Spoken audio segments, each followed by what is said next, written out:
नमस्कार, मैं हूं बालकृष्ण थरेजा। आप देख रहे हैं डेली लाइव। आइए शुरुआत करते हैं आज के मुख्य समाचारों की। भारतीय जनता पार्टी समन्वय समिति की बैठक रावसर में हुई आयोजित। बैठक में राज्य सरकार की जन विरोधी नीतियों के खिलाफ आंदोलन करने का लिया गया फैसला। जोहड़ पायतान की भूमि को कब्जा मुक्त करवाने की मांग। गांव दुलवाना के ग्रामीणों ने जिला कलेक्टर को सौंपा ज्ञापन। ग्राम पंचायत पिचकराई के राजकीय उच्च प्राथमिक विद्यालय में कार्यरत 3 अध्यापकों पर ग्रामीणों से दुर्व्यवहार करने का आरोप। अन्यत्र तबादला करने की मांग को लेकर जिला कलेक्टर को सौंपा ज्ञापन। जिला विधिक सेवा प्राधिकरण व जूडो संघ के संयुक्त तत्वाधान में नारी सम्मान सुरक्षा व गौरव कार्यक्रम का किया गया आयोजन। समान पात्रता परीक्षा के आदेश जारी करने की मांग को लेकर मंत्रालय कर्मचारियों ने मुख्यमंत्री के नाम का जिला कलेक्टर को सौंपा ज्ञापन। मरीजों को अस्पताल लेकर आए ऑटो चालक से मारपीट। आरोपियों के खिलाफ कार्रवाई की मांग को लेकर पीड़ित ने टाउन थाना में सौंपा परिवाद।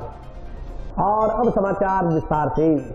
भारतीय जनता पार्टी की समन्वय समिति की एक बैठक जिले के रावसर कस्बे में आयोजित की गई।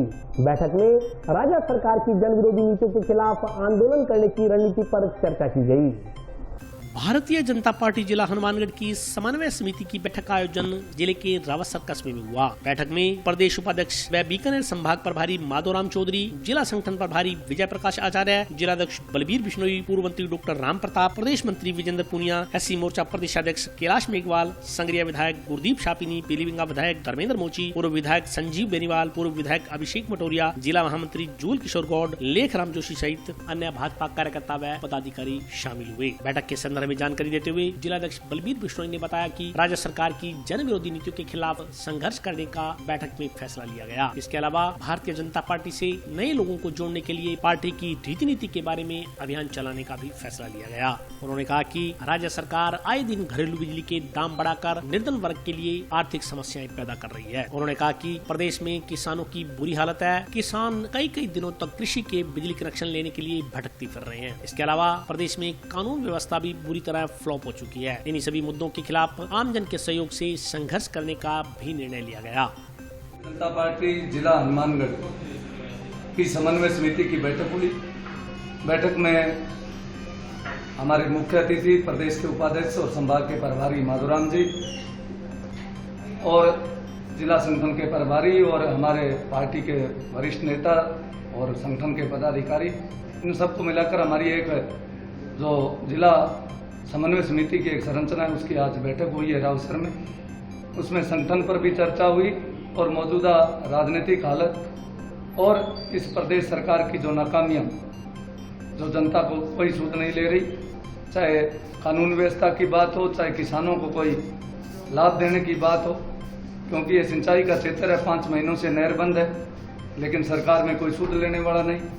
बिजली का आज तक किसी को कृषि कनेक्शन नहीं दिया गया। बिजली की दरें लगातार, घरेलू बिजली की दरें बढ़ा रहे हैं। इन सब मुद्दों पर आज विस्तृत चर्चा हुई है और आगे पार्टी कोई आंदोलनात्मक इस प्रदेश सरकार के खिलाफ अपनाएगी, तो वो भी इस बैठक में चर्चा हुई है। लंबे समय से जोहड़ पायतान की भूमि पर किए गए अवैध अतिक्रमण को हटाकर कब्जा मुक्त करने की मांग को लेकर पीलीभिंगा तहसील की ग्राम पंचायत दुलवाना के ग्रामीणों ने मंगलवार को जिला कलेक्टर को ज्ञापन सौंपा। लंबे समय से जोहड़ पायतान की भूमि पर किए गए अवैध अतिक्रमण को हटाकर कब्जा मुक्त करवाने की मांग को लेकर पीलीभिंगा तहसील की ग्राम पंचायत दुलवाना के ग्रामीणों ने मंगलवार को जिला कलेक्टर को ज्ञापन सौंपा। ग्रामीणों के अनुसार दुलवाना ग्राम पंचायत के गांव दुलवाना में जोहड़ पायतान की 9 बीघा भूमि है। इसमें करीब 5 बीघा भूमि पर गाँव के कुछ परिवारों की ओर से लंबे समय से कब्जा कर काश्त की जा रही है, जबकि उक्त भूमि पर पूर्व में बारिश के पानी की निकासी की जानी थी। कब्जे के बाद पानी निकासी के सारे रास्ते बंद कर दिए गए हैं। बारिश के दिनों में पूरे गाँव में पानी का भारी जमाव हो जाता है। लोगों के घरों में पानी घुस जाता है। उन्होंने बताया कि दुलवाना गांव में 1500 घरों की आबादी है। चंद लोगों की वजह से पूरे गांव को परेशानी उठानी पड़ रही है। ज्ञापन में मांग की गई है कि गांव की जोहड़ पायतान की भूमि को अतिक्रमण से मुक्त करवाया जाए। इस मौके पर ज्ञापन देने वालों में सेवा सिंह ढिल्लो, हरिओम, ओम प्रकाश, गीता देवी, गौरा सिंह, जसवीर सिंह, राम कुमार सहित अन्य ग्रामीण मौजूद रहे। दुलवाना ग्राम पंचायत के अंदर जोहड़ पायतान की जमीन, जिसको 5 बीघे के ऊपर कुछ प्रभावशाली लोगों ने लगभग 50 साल से कब्जा उन्होंने कर लिया है। 5 बीघे के ऊपर 7 परिवार कब्जा करके ज़मीन उसका खेती के लिए उपयोग करते हैं। कई बार इस बात के लिए एसडीएम महोदय और स्थानीय MLA को ज्ञापन दिए गए और इस बार हमने यह निर्णय किया है कि कलेक्टर साहब को ज्ञापन देने के बाद में जो रोड पार्किंग की ज़मीन 5 बीघा ज़मीन है उसको मुक्त, जो कब्जा है उसका मुक्त करवाया जाए, क्योंकि रोड पार्किंग की ज़मीन के अंदर जो बरसात का गंदा पानी जो था जमा होता था और गांव के अंदर जो गंदगी पैदा नहीं होती, लेकिन जो रोड पार्किंग की ज़मीन के ऊपर कब्जा होने के बाद में गांव का जो 1500 लोग जो परिवार हैं, गांव के अंदर जो 1500 परिवार हैं, उनका जो घर हैं, उनका जो बरसात की वजह से गंदगी जो फैलती है बरसात के दिनों में, वो लोगों के घरों में जाता है और तो और पानी की जो टिक्कियाँ हैं वाटर वर्क्स की, पीने के पानी की टिक्कियों पर वो गंदा पानी जाता है, जिससे कि लोगों को पीने के लिए मजबूर होना पड़ता है, तो उससे बीमारियाँ फैलती हैं। इसलिए आगे आने वाले टाइम के अंदर बरसात का मौसम आ रहा है, हमने ये निर्णय किया है कि कलेक्टर साहब को ज्ञापन देकर इस ज़मीन को मुक्त कराया जाए। अगर उसके बाद भी अगर शासन इस बात की तरफ ध्यान नहीं देता तो एक आंदोलन के रूप में तैयार कर उस ज़मीन को मुक्त करवाने के बाद लोहर तहसील की ग्राम पंचायत पिचकराई के राजकीय उच्च प्राथमिक विद्यालय में कार्यरत 3 अध्यापकों पर ग्रामीणों ने दुर्व्यवहार करने का आरोप लगाते हुए इनका स्थानांतरण अन्यत्र करने की मांग की है। लोहर तहसील की ग्राम पंचायत पिचकराई के चक 4 PM में स्थित राजकीय उच्च माध्यमिक विद्यालय के प्रधानाध्यापक व 2 अध्यापकों पर ग्रामीणों से दुर्व्यवहार करने का आरोप लगाया गया। ग्रामीणों ने इनका अन्यत्र स्थानांतरण नहीं करने पर आमरण अनशन करने की चेतावनी दी है। मंगलवार को ग्रामीणों ने इस संबंध में जिला कलेक्टर को ज्ञापन सौंपा। ज्ञापन में कहा गया है कि चक 4 RPM स्थित राजकीय उच्च प्राथमिक विद्यालय में करीब 5-6 सालों से लीलाधर नामक व्यक्ति प्रधानाध्यापक के पद पर जमा हुआ है। प्रधानाध्यापक के अलावा 2 अन्य अध्यापकों ने विद्यालय का माहौल खराब कर रखा है। तीनों ही अध्यापक बच्चों के साथ हमेशा दुर्व्यवहार करते हैं। अभिभावक इस बारे में प्रधानाध्यापक से शिकायत करते हैं तो वे उनके साथ गाली गलौच व लड़ाई झगड़े पर उतारू हो जाते हैं। विद्यालय में आते जाते हर व्यक्ति के साथ उनका व्यवहार सही नहीं है। वे बीड़ी, सिगरेट व गुटखा आदि का विद्यालय परिसर में ही सेवन करते हैं। इसका बच्चों पर विपरीत प्रभाव पड़ रहा है। इस कारण अभिभावक अपने बच्चों को विद्यालय नहीं भेज पा रहे। ज्ञापन के अनुसार इस विद्यालय में नियुक्त 1 अध्यापिका को भी तीनों अध्यापकों ने तंग परेशान कर रखा है। ग्रामीणों ने पिछले दिनों इनकी शिकायत नोर उपखंड अधिकारी से की थी, लेकिन राजनीतिक पहुंच के चलते तीनों अध्यापकों के खिलाफ कोई कार्रवाई नहीं की गई। ग्रामीणों ने मांग की कि इसकी जाँच करवाकर प्रधानाध्यापक व दोनों अध्यापकों का स्थानांतरण शीघ्र ही अन्यत्र किया जाए ताकि बच्चों का भविष्य सुधर सके। इस मौके पर ओम प्रकाश, धर्मपाल, कहर सिंह, सुभाष, बलविंदर सिंह, हनुमान, शिषपाल, राजेंद्र सिंह, कृष्ण कुमार, जगरूप सिंह, अमृतपाल, महेंद्र सिंह, मुकेश कुमार, सरबजीत, राकेश कुमार सहित कई अन्य ग्रामीण मौजूद रहे। 4 शख्सियाँ हैं, उसी में ग्राम पंचायत पिचकराई। उस जो अध्यापक है वो प्रधानाध्यापक है, उसका व्यवहार सही नहीं है सर। खासतौर उसकी नीति बहुत खराब है सर। बच्चियों को और एक अध्यापिका है उसको दुर्व्यवहार करता है, वह अपशब्द बोलता है। वो गांव वाले बहुत बार कह चुकी है। एक बार पहले इसकी शिकायत दर्ज कराई नोहर BLO साहब के बाद, उसने वो डेपुटेशन कर दिया सर, वहाँ उसका ट्रांसफर चाहते हैं सर जिला कलेक्टर से। हमारे ये 2-3 अध्यापक हैं तो ये बच्चों को पढ़ाई पे ध्यान नहीं देते, शराब और बीड़ी सिगरेट का उपयोग करते हैं और उनको बोलते हैं कि ये गाँव वालों पे भी आग बुला हो जाते हैं और कहते हैं हमारा जो कुछ करना है वो कर लो, हम कुछ नहीं करने वाले। उनकी कार्रवाई की कलेक्टर साहब से मांग करते हैं। पिछले 12 महीने से चल रहा है। SDM साहब को एक बार रिपोर्ट करी तो उन्होंने उनको एक बार तहसील में ड्यूटी लगा दी थी, 2 महीने बाद वापस आ गए। बातचीत करते हैं, वो बोलते हैं हमारा कुछ नहीं होना, हम तो ऐसे ही करेंगे। बस उनकी नीयत खराब है, बच्चों को खराब करना है। समान पात्रता परीक्षा के आदेश जारी किए जाने की मांग को लेकर मंत्रालय कर्मचारियों ने मुख्यमंत्री के नाम का एक ज्ञापन जिला कलेक्टर को सौंपा। हमारी मांगे पूरी करो, कर्मचारी एकता जिंदाबाद। हमारी मांगे पूरी करो। राजस्थान राज्य मंत्रालय कर्मचारी महासंघ ने मुख्यमंत्री के नाम का एक ज्ञापन जिला कलेक्टर को सौंपा। ज्ञापन में कहा गया है कि राज्य सरकार की बजट घोषणा के अनुसार बिंदु संख्या 58 की मूल भावना के अनुरूप मंत्रालय कर्मचारी की पात्रता अन्य समकक्ष स्वरम, ग्राम सेवक एवं पटवारी की भांति स्नातक उत्तीर्ण करते हुए समान पात्रता परीक्षा CT फॉर ग्रेजुएट लेवल के आदेश जारी किए जाएं। ज्ञापन के अनुसार मंत्रालय कर्मचारी संघ कनिष्ठ सहायक की न्यूनतम योग्यता स्नातक किए जाने की मांग वर्षों से करता आ रहा है। विडंबना यह है कि समकक्ष स्वरंगों तथा पटवारी ग्राम ग्राम सेवक आदि की न्यूनतम शैक्षणिक योग्यता विगत समय में स्नातक कर दी गई है, परंतु शासन द्वारा बार बार आश्वासन दिए जाने के बावजूद भी कनिष्ठ अभियंता की न्यूनतम शैक्षणिक योग्यता स्नातक नहीं की गई। ज्ञापन के अनुसार दिनांक 24/2/2021 को बजट वर्ष 2021-22 के भाषण के बिंदु संख्या 58 पर घोषणा की गई थी कि सरकार भर्ती प्रक्रिया को सरल, समयबद्ध एवं एकीकृत करेगी, लेकिन सरकार द्वारा बजट में की गई घोषणा को पूरा नहीं किया गया है। ज्ञापन में कार्मिक विभाग के आदेश दिनांक 23/6/2021 की क्रियान्वयन को लेकर मंत्रालयिक वर्ग के पद कनिष्ठ सहायक की योग्यता स्नातक किए जाने तक अस्थगित रखे जाने के आदेश तत्काल जारी किए जाने की मांग की गई है। ज्ञापन देने वालों में जिलाध्यक्ष इंद्रजीत शर्मा सहित अन्य कर्मचारी मौजूद रहे। आज जो है मैं मुख्यमंत्री महोदय के द्वारा 21-22 योजना के अंतर्गत बिंदु संख्या 58 के अंतर्गत जो है समान परीक्षा आयोजित मंत्रालय कर्मचारी ग्राम सेवक और पटवारियों की जो भर्ती है 23/6/2 की विज्ञप्ति जारी की गई। उसमें मंत्रालय कर्मचारियों की 12वीं उत्तीर्ण परीक्षा उत्तीर्ण की, उसके विरोध में हम 23/6 का जो है आंदोलन किया, जो है घोर विरोध करते हैं और उसके मुख्यमंत्री महोदय के नाम हमने ज्ञापन सौंपने जा रहे हैं, जिससे कि हमारी योग्यता में स्नातक की जाए। ये मांग को लेकर के आज जो मंत्रालय कर्मचारी जो सभी डिपार्टमेंटों के मंत्रालय कर्मचारी ज्ञापन सौंपेंगे। महिला सशक्तिकरण को बढ़ावा देने के लिए जिला विधिक सेवा प्राधिकरण व जिला जूडो संघ की ओर से नारी सम्मान, सुरक्षा व गौरव कार्यक्रम का आयोजन किया गया। महिला सशक्तिकरण को बढ़ावा देने के लिए जिला विधिक सेवा प्राधिकरण व जिला जूडो संघ की ओर से नारी सम्मान, सुरक्षा व गौरव कार्यक्रम का आयोजन किया गया। कार्यक्रम की मुख्य अतिथि अपर जिला एवं सेशन न्यायाधीश श्रीमती संदीप कौर, विशिष्ट अतिथि प्रशिक्षु न्यायिक अधिकारी साक्षी भामू थे, जबकि कार्यक्रम की अध्यक्षता राजस्थान स्टेट जूडो एसोसिएशन के कोचिंग डायरेक्टर विनीत बिश्नोई ने की। इस मौके पर मुख्य अतिथि श्रीमती संदीप कौर ने कहा कि जिला विधिक सेवा प्राधिकरण महिलाओं को उनके अधिकारों के प्रति जागरूक करने व सशक्त बनाने के लिए कार्यक्रम आयोजित करवा रहा है। यह देखकर बेहद खुशी हो रही है कि जिला जूडो संघ बच्चियों को आत्मरक्षा के तरीके सिखाकर सशक्त बनाने की दिशा में काम कर रहा है। उन्होंने कहा कि आज के दौर में खेल बेहतर कैरियर का मार्ग भी प्रशस्त करते हैं और बच्चियां आर्थिक तौर पर आत्मनिर्भर हो रही हैं। यह खुशी की बात है। इस मौके पर विशिष्ट अतिथि एवं प्रशिक्षु न्यायिक अधिकारी साक्षी भामू ने भी अपने विचार रखे। उन्होंने कहा कि यह समाज की धारणा बन गई है कि नारी कमजोर है, जबकि हकीकत यह है कि नारी पुरुषों की अपेक्षा सशक्त ही होती है। यह नारी शक्ति ही है कि वो नए जीवन का स्रोत है। खेलों में हिस्सा लेकर बच्चियां और मजबूत होंगी, ऐसी उम्मीद है। इस मौके पर जूडो कोच विनीत बिश्नोई ने जूडो संघ द्वारा हासिल सफलताओं के बारे में विस्तार से बताया। उन्होंने कहा कि कई जरूरतमंद परिवारों के बच्चों को जूडो के माध्यम से सरकारी नौकरियां मिली हैं। कई खिलाड़ियों को लाखों रुपए की स्कॉलरशिप भी मिली है। इससे न सिर्फ खिलाड़ियों ने खेल में नाम कमाया, बल्कि आर्थिक संबल भी मिला है। कार्यक्रम का संचालन समाज सेवी विषम कौशिक ने किया।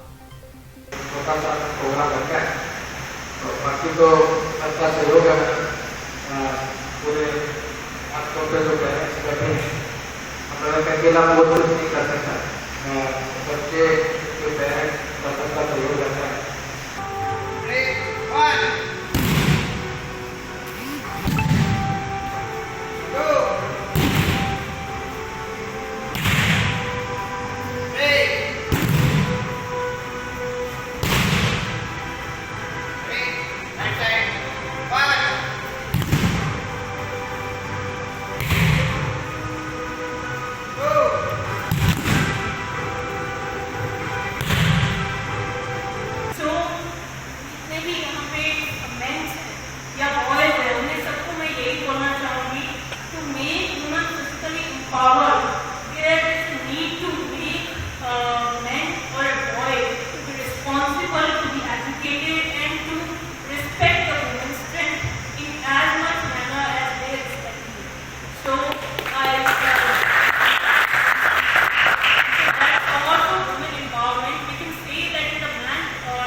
बहुत ही बढ़िया डेमोन्स्ट्रेट किया, एक्सीलेंट परफॉर्मेंस, बहुत ही अच्छी टफ ट्रेनिंग, रिगरस ट्रेनिंग जो सर ने आपको दी और आपने खुद की जो एफर्ट डाली है, प्रैक्टिस की है, इतना बहुत सालों का आपका जो फिजिकल फिटनेस का और मेंटल स्ट्रेंथ का जो शो इस डेमोन्स्ट्रेशन से होता है, उसके लिए आप सभी को सुनिए और सर को भी, क्योंकि सर की कमिटमेंट जो है आप उसको हमारे सामने लाने में अपनी एफर्ट के थ्रू और ये खूबसूरत डेमोन्स्ट्रेशन के थ्रू आपने सभी को इम्प्रेस कर दिया। बहुत ही बढ़िया।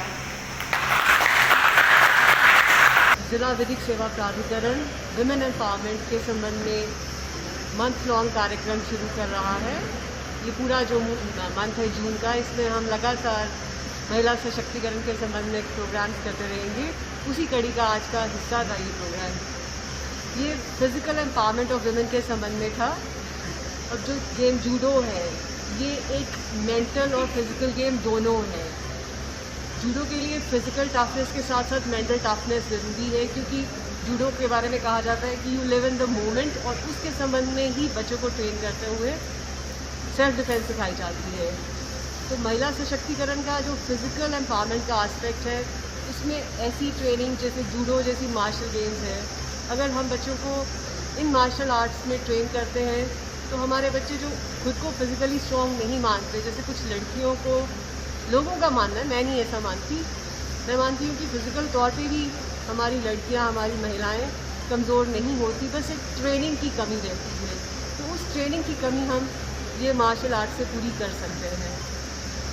तो इस जूडो गेम में सबसे इम्पॉर्टेंट चीज़ जो मुझे अपील करती है वो ये है कि फ़िज़िकल स्ट्रेंथ से टेक्निक सुपीरियर है। तो जहाँ पे टेक्निक सुपीरियर है वहाँ पे हमारे वो बच्चे, वो लड़कियाँ जो फिज़िकली खुद को स्ट्रॉन्ग नहीं मानती, वो भी खुद को ऐसी गेम सीखकर, मार्शल आर्ट सीखकर सशक्त महसूस कर सकती हैं। जूडो सेंटर में जिला विधिक सेवा प्राधिकरण के तत्वाधान में तो लड़कियों का सशक्तिकरण का प्रोग्राम था, महिला सशक्तिकरण को लेकर। इसमें हमारे जूडो खिलाड़ियों ने, जो हमारी लड़कियाँ हैं खिलाड़ी, उन्होंने सेल्फ डिफेंस का प्रोग्राम दिया। इसमें जो हमारे डीजे मैडम सुंदर चौधरी और जो अभी प्रशिक्षक हैं साक्षी पंडू जी, वो आए हैं, उन्होंने हमारा प्रोग्राम देखा, उन्हें बहुत अच्छा लगा। और उन्होंने भी हमारे महिलाओं को क्या क्या उनके अधिकार हैं और इसके बारे में उनको जानकारियाँ दी।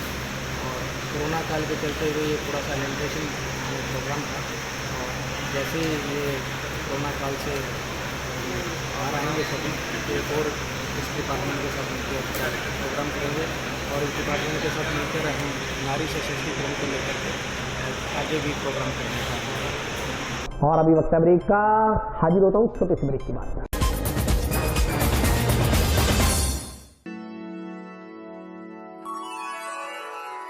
यूं तो कई बार मुझे हंसते देखा है, पर ये हंसी कुछ और है। ये गहना मुझ पर जचता है, पर ये महज एक गहना नहीं, ये रूपरेखा है मेरे मन की, हंसती खिलखिलाती लहरों की, जो आतुर थी अब तक मुझ पर सजने को। इसलिए ये गहना ही मेरा सच्चा श्रृंगार है, श्रृंगार है, श्रृंगार है।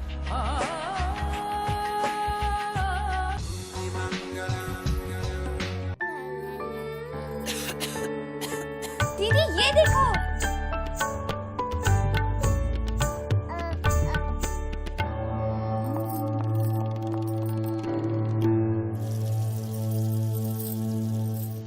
नोवेल कोरोना वायरस बीमारी को फैलने से रोका जा सकता है। खांसी और छींक के बाद और बच्चे को छूने से पहले अपने हाथों को साबुन से धोकर इसे फैलने से रोक सकते हैं। वो डॉक्टर साहब हैं? भाई साहब, खांसी और बुखार था, सोचा चेक करवा लूं।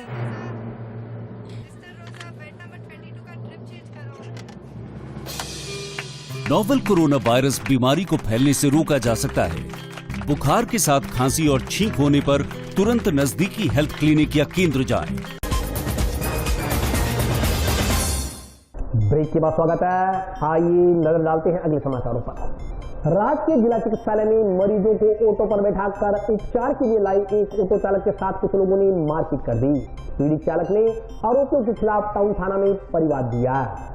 नजदीकी गांव रोड़ावाली से अपने टेम्पो पर बिठाकर 3 मरीजों को राजकीय चिकित्सालय में लाए रहमत अली नामक टेम्पो चालक के साथ कुछ लोगों द्वारा मारपीट की गई। टेम्पो चालक ने मारपीट करने वाले लोगों के खिलाफ टाउन थाना में परिवाद दिया। रहमत अली ने बताया कि उनके गांव के कुछ लोग बीमार थे, जिन्हें टेम्पो में बिठाकर वे टाउन स्थित राजकीय जिला चिकित्सालय में लाया। यहाँ उपचार के बाद वह तीनों को वापस गाँव रोड़ावाली लेकर जा रहा था कि इस दौरान राजकीय जिला चिकित्सालय के बाहर खड़े अन्य 2 टेम्पो चालकों ने उनके साथ मारपीट की। मारपीट में घायल हुए रहमत अली को राजकीय जिला चिकित्सालय में मरहम पट्टी करवाई गई। मरहम पट्टी करवाने के बाद रहमत अली ने उक्त लोगों के खिलाफ टाउन थाना में परिवाद दिया। 3 मरीज लेके आया था जी मैं उनको दवाई दिलाने के लिए, वही मैं वापस लेके जा रहा था। इन्होंने मेरे को मारपीट किया और मोबाइल छीन लिया और सीट उठा के ले गए।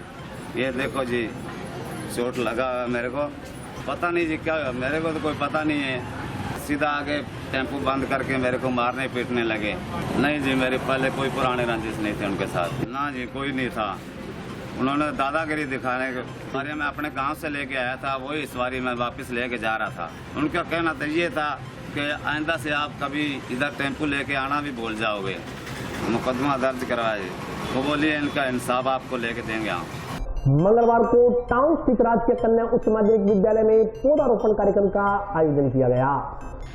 नगर परिषद की ओर से 21 जून से 2 अक्टूबर तक चलाए जा रहे पौधारोपण अभियान के तहत मंगलवार को टाउन स्थित राजकीय कन्या उच्च माध्यमिक विद्यालय में पौधारोपण किया गया। कार्यक्रम की शुरुआत करते हुए वार्ड पार्षद राजेंद्र शर्मा ने कहा कि पौधा लगवाने के साथ पर्यावरण संरक्षण की दिशा में युवाओं को कदम बढ़ाने की जरूरत है। नगर परिषद की ओर से पौधारोपण अभियान चलाने का सराहनीय प्रयास किया गया है, परंतु यह सार्थक तभी हो पाएगा जब प्रत्येक व्यक्ति पौधारोपण के बाद पौधों को बचाने का संकल्प ले। उन्होंने कहा कि हम सभी का फर्ज बनता है कि पृथ्वी की खूबसूरती को बनाए रखने में अपना योगदान दे। उन्होंने युवाओं को अधिक से अधिक पौधे लगाने की अपील करते हुए कहा कि वृक्ष जीवन के लिए बेहद जरूरी है, इनसे शुद्ध वायु मिलती है। उन्होंने विद्यालय स्टाफ के सदस्यों को प्रत्येक वर्ष कम से कम 2 पौधे लगाकर उनकी सार संभाल करने के लिए प्रेरित किया। इस मौके पर स्वच्छता निरीक्षक प्रेमलतापुरी, स्वच्छता निरीक्षक जगदीश राव, प्रिंसिपल अनीता शर्मा, अध्यापक सुरेंद्र बेनीवाल, वीरेंद्र कुमार, रोहित, रजनी, रचना, पारो देवी सहित अन्य लोग उपस्थित रहे।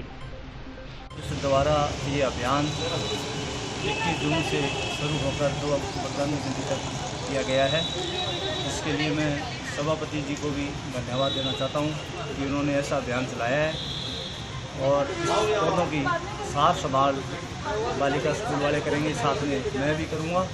भविष्य में जहाँ भी कोई जरूरत पौधों की पड़ेगी नगर परिषद हमेशा तैयार रहेगी। आज हमारे विद्यालय में नगर परिषद के साथ मिलकर और एनएसएस ने साथ मिलकर विद्यालय के सौंदर्यीकरण को बढ़ाने के लिए एनएसएस के स्टूडेंट के साथ हमने पौधारोपण किया। पौधे लगाने से पर्यावरण स्वच्छ रहता है, सुंदरता बढ़ती है और फल और फूल दोनों ही मिलते हैं हमें, और आसपास जितना नॉइज पोल्यूशन है उसको कम करने में सहायता मिलती है। हाल ही में राज्य सरकार की ओर से नगर परिषद के मनोनीत पार्षद एडवोकेट जाकिर हुसैन कयाम खानी का मंगलवार को टाउन में भद्रकाली रोड स्थित वार्ड नंबर 39 में अभिनंदन किया गया। हाल ही में राज्य सरकार की ओर से नगर परिषद के मनोनीत पार्षद एडवोकेट जाकिर हुसैन कयाम खानी का मंगलवार को टाउन में भद्रकाली रोड स्थित वार्ड नंबर 39 में अभिनंदन एवं स्वागत किया गया। समाज सेवी नथुराम सोनी ने माला पहनाकर मनोनीत पार्षद जाकिर हुसैन का स्वागत किया। वहीं अशोक सोनी, विनोद सोनी, रोहित स्वामी, राजेश पुरी, राम सिंह, भागीरथ, हनीफ कुरैशी, रामकिशन, प्रभुदयाल, मूलचंद, योगेश भागवानी, गोविंद सिंह, रमेश पेंटर, ख्यालीराम ढालिया ने फूलों की माला पहनाकर मनोनीत पार्षद जाकिर हुसैन का अभिनंदन किया। मनोनीत पार्षद जाकिर हुसैन ने वार्डवासियों को आश्वस्त करते हुए कहा कि वार्ड नंबर 39 में अधूरे व जर्जर हालत में पड़े पार्कों का सौंदर्यीकरण, सफाई व्यवस्था, लाइटिंग व्यवस्था पर पूरा ध्यान दिया जाएगा। इसके साथ साथ अन्य वार्डों की भी सफाई, बिजली व्यवस्थाओं की समस्याओं का समाधान किया जाएगा। उन्होंने वार्ड नंबर 39 के अपने समर्थकों को विश्वास दिलाया कि वे जहां उनकी जरूरत होगी उनके साथ कंधे से कंधा मिलाकर खड़े मिलेंगे। मनोनीत पार्षद एडवोकेट जाकिर हुसैन कयाम खानी ने उनके मनोनयन के लिए स्थानीय विधायक चौधरी विनोद कुमार का आभार प्रकट करते हुए कहा कि उन्होंने एक अदृश्य कार्यकर्ता को नगर परिषद में पार्षद मनोनीत करवा यह सिद्ध कर दिया है कि कांग्रेस में कार्यकर्ताओं की पूछ होती है। कल एसडीएम साहब ने मनोनीत पार्षद अन्य के साथ मुझे शपथ का दिलवाई गई, जिस पर आज हमारे वार्ड नंबर 39 के नथु सोनी परिवार जो मेरे पारिवारिक संबंधों के एक कड़ी है। उन्होंने आज अपने प्रतिष्ठान बालाजी फ्लोर मिल व ज्वेलर्स पर हार्दिक आभार प्रकट किया और सम्मान किया। मैं उसके लिए कृतज्ञ हूँ और अब अपने निवास स्थान पर आके जलपान का प्रोग्राम किया है। सभी कार्यकर्ताओं को आपने आमंत्रित किया, मैं इसके लिए आपको साधुवाद देता हूँ। और आगे वार्ड नंबर 39 व अन्य मेरे सहयोगी वार्ड जो साथ में हैं, क्योंकि मनोनीत पार्षद के लिए सभी वार्ड एक जैसे होते हैं, लेकिन प्रमुखता से वार्ड नंबर 39 जिसमें कोई नाली, सड़क, बिजली, पानी और स्वास्थ्य के संबंधित जो भी समस्याएं हैं उनको मैं प्रमुखता से नगर परिषद में उठाऊंगा।